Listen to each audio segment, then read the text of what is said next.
आज का जो इंटरेस्टिंग टॉपिक है that is light reaction.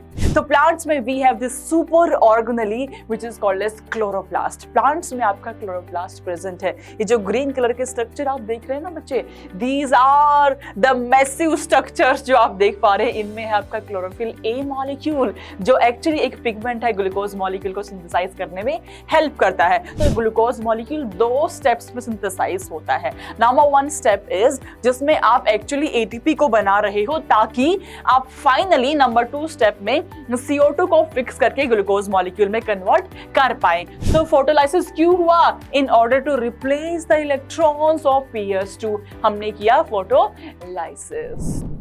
Hello my dear kids, this is Beena Yadav. I welcome you all to Infinity Learn Neat by Shri Chaitanya.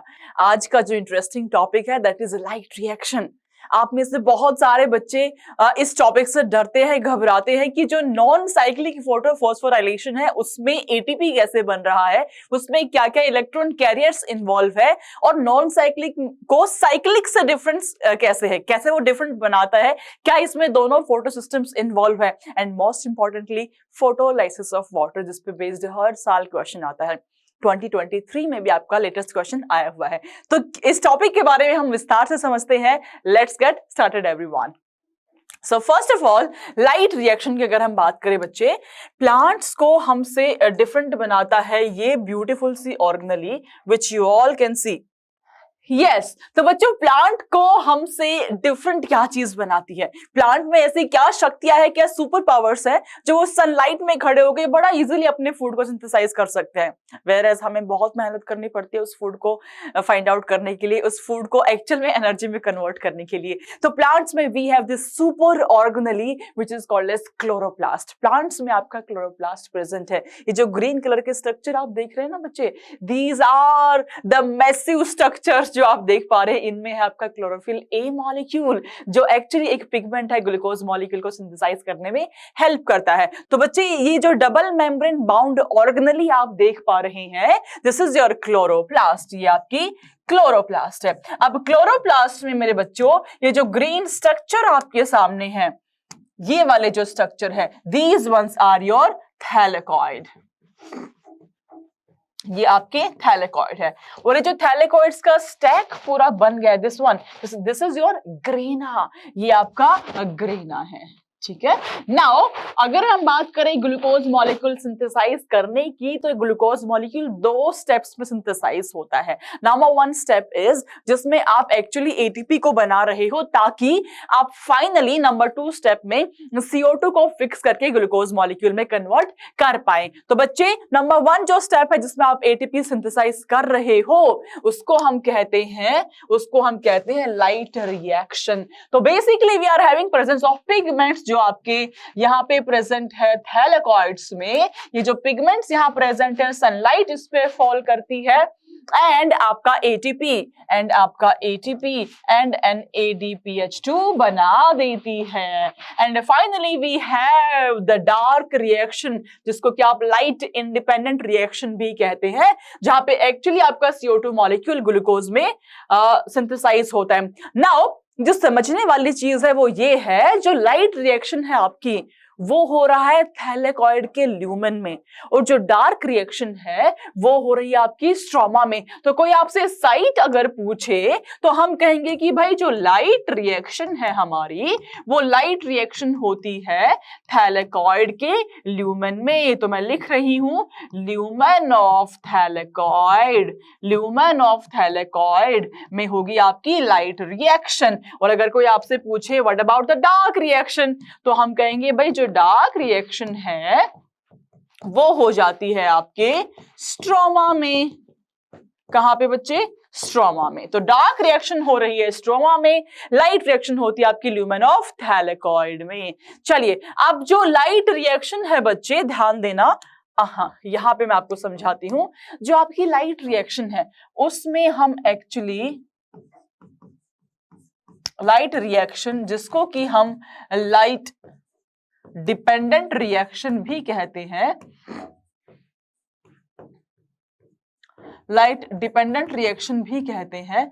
यहाँ पे जो हमारी cell है वो एटीपी सिंथेसाइज कर रही है, यहाँ पे बन रहा है आपका एटीपी एंड आपका NADPH2, ये यहाँ पे सिंथेसाइज हो रहा है, ठीक है।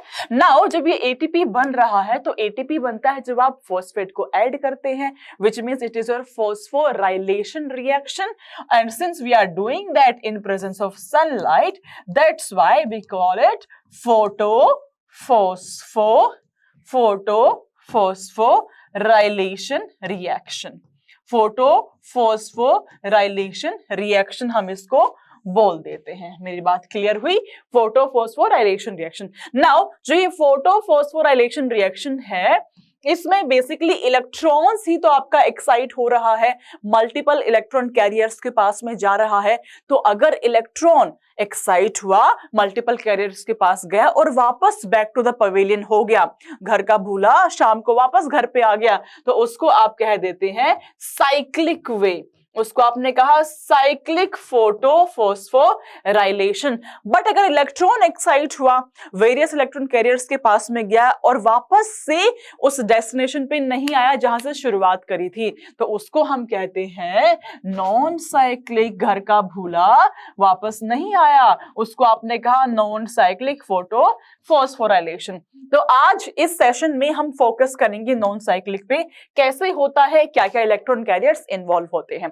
तो अगर हम बात करें नॉन साइक्लिक की बच्चे, तो फर्स्ट एंड फॉरमोस्ट थिंग, आपके दोनों फोटो सिस्टम्स इसमें इन्वॉल्व होते हैं। तो there is involvement of PS1 and PS2। देखते हैं कैसे होता है आपका नॉन साइक्लिक फोटोफॉस्फोराइलेशन। तो पहली चीज तो मैंने कहा PS2 एंड PS1 यहाँ पे दोनों इन्वॉल्व होते हैं, दोनों ही इन्वॉल्व होते हैं। उसके अलावा भी बहुत सारे इलेक्ट्रॉन कैरियर्स हैं।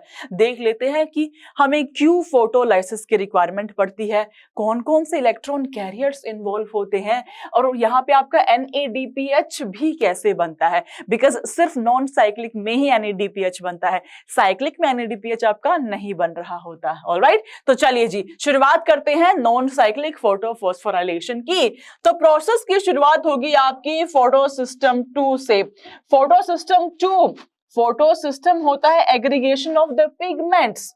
फोटोसिस्टम में we have the reaction centre and the antenna molecule. Reaction centre में since it is PS2, we are having absorption maxima at P680 nanometres. तो बच्चे P680 नैनोमीटर्स पे आपका पीक हमें देखने को मिलेगा। सनलाइट आई, सनलाइट की आने की वजह से इलेक्ट्रॉन्स एक्साइट होंगे, इलेक्ट्रॉन एक्साइटेड स्टेट में गए, एक्साइटेड स्टेट में जाने के बाद जो फर्स्ट इलेक्ट्रॉन कैरियर है बच्चों, that is my pheophytin.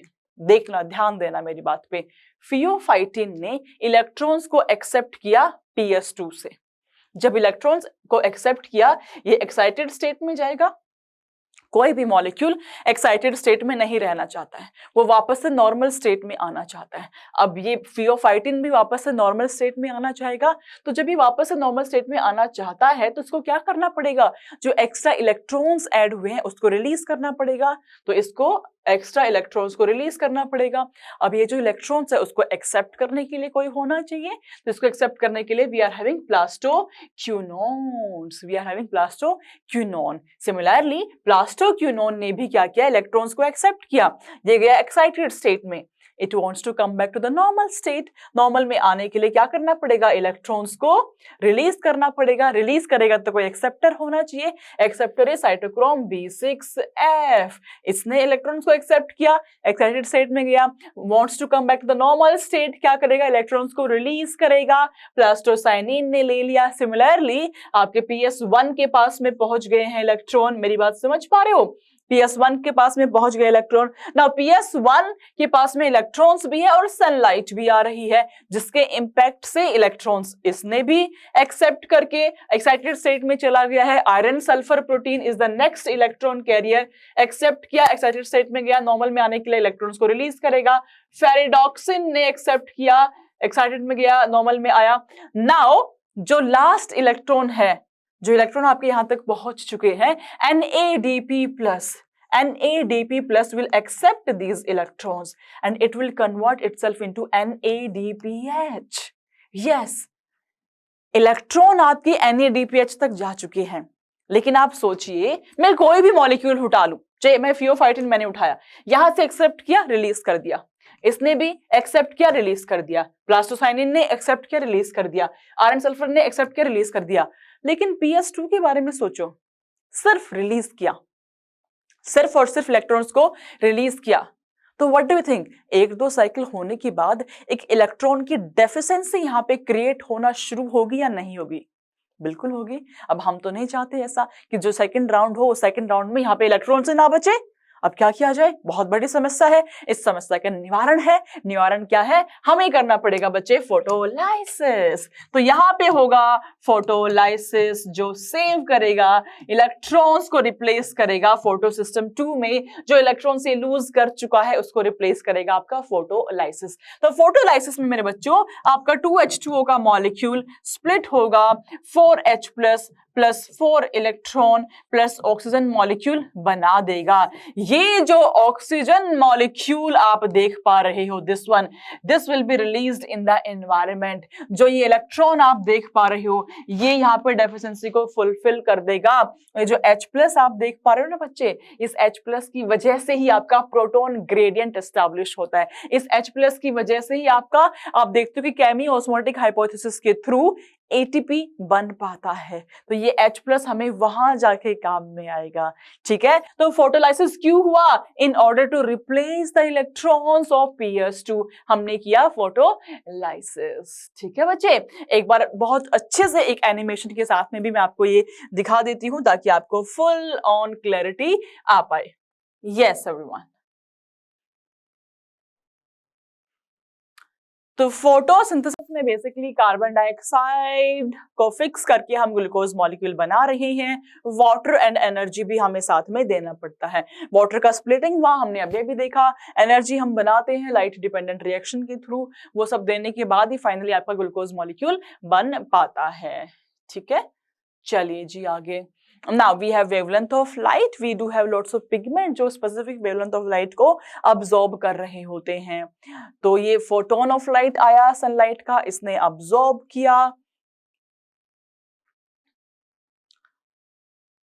This is your Vibgyor, this is your VIBGYOR जो एक स्पेसिफिक वेवलेंथ ऑफ लाइट को अब्सॉर्ब करने की क्षमता रखते हैं। Gamma rays, X rays, UV, infrared, सबका स्पेक्ट्रम आपको दिया हुआ है कि किस स्पेक्ट्रम में वो एक्सेप्ट कर सकता है। Right now this is your beautiful plant, beautiful plant. Plant के अंदर हम चल के देखते हैं अच्छे से, ये लीव्स हैं। Leaves are the site of photosynthesis. Green and yellow, green जिसमें ज्यादा बेस्ड अपॉन द पिगमेंट, जो पिगमेंट आपके प्रेजेंट है। तो wavelength, different wavelength of light यहाँ पे आ रही है, फॉल कर रही है। लीव्स के अंदर हम चल के देखते हैं, लीव्स के अंदर है ब्यूटीफुल से क्लोरोप्लास्ट, ब्यूटीफुल से वेरियस ऑर्गेनेलीज। यस, ये ऑर्गेनेलीज है, प्लांट सेल है, प्लांट सेल के अंदर हम चले गए। क्लोरोप्लास्ट इज देयर, है ना, chloroplast is the one responsible for photosynthesis. तो क्लोरोप्लास्ट को आप देखिए बड़ा ध्यान से, हमें ग्रेना, हम थैलेकॉइड्स को स्पॉट कर पा रहे हैं। ये देखिए जी, ये पूरा आपका ग्रेना है, एक सिंगल यूनिट आपका थैलेकॉइड है। How beautiful this is, how beautiful. See, इस थैलेकॉइड के अंदर ही आपका लाइट रिएक्शन होती है, स्ट्रोमा में बाहर आपकी डार्क रिएक्शन होती है, बिकॉज थैलेकॉइड में ही आपके पिगमेंट्स प्रेजेंट है। तो light dependent reaction will be in the thylakoid, इसमें ही होगी। ठीक है, यस, देखिए थैलेकॉइड के स्पेस में we are having PS2, PS1, ये बहुत सारे इलेक्ट्रॉन कैरियर्स भी आपके प्रेजेंट है, जो कि आपके अल्टीमेटली ATP को सिंथेसाइज कराने में हेल्प कर रहे होते हैं। And this is my dear kids is ATP synthase. ये आपका F0 पार्टिकल है, ये F1 पार्टिकल है। ये आपका PS2 है, फोटो सिस्टम 2, जिसमें रिएक्शन सेंटर प्रेजेंट है and antennae molecule are also present. ठीक है, यहाँ पे क्लोरोफिल मॉलिक्यूल पाए जाते हैं आपके, जो सनलाइट को एक्सेप्ट करते हैं, इलेक्ट्रॉन्स को एक्साइटेड स्टेट में लेकर के जाते हैं। ये आपके इलेक्ट्रॉन्स रिलीज हो गए। जो इलेक्ट्रॉन्स है आपके, ये वेरियस इलेक्ट्रॉन कैरियर्स के थ्रू आपके आगे ट्रेवल करते हैं। Right, they will travel. ये नेक्स्ट इलेक्ट्रॉन कैरियर ऐसे लेके चला गया। ठीक है, इलेक्ट्रॉन्स को देख पा रहे हो कितना ब्यूटीफुली, ऐसे आपके इलेक्ट्रॉन्स में पास ऑन होते चले जाएंगे इलेक्ट्रॉन्स आपके। फाइनली PS1 तक गए, फाइनली आपका ATP बनेगा एंड NADPH भी आपका बन जाएगा।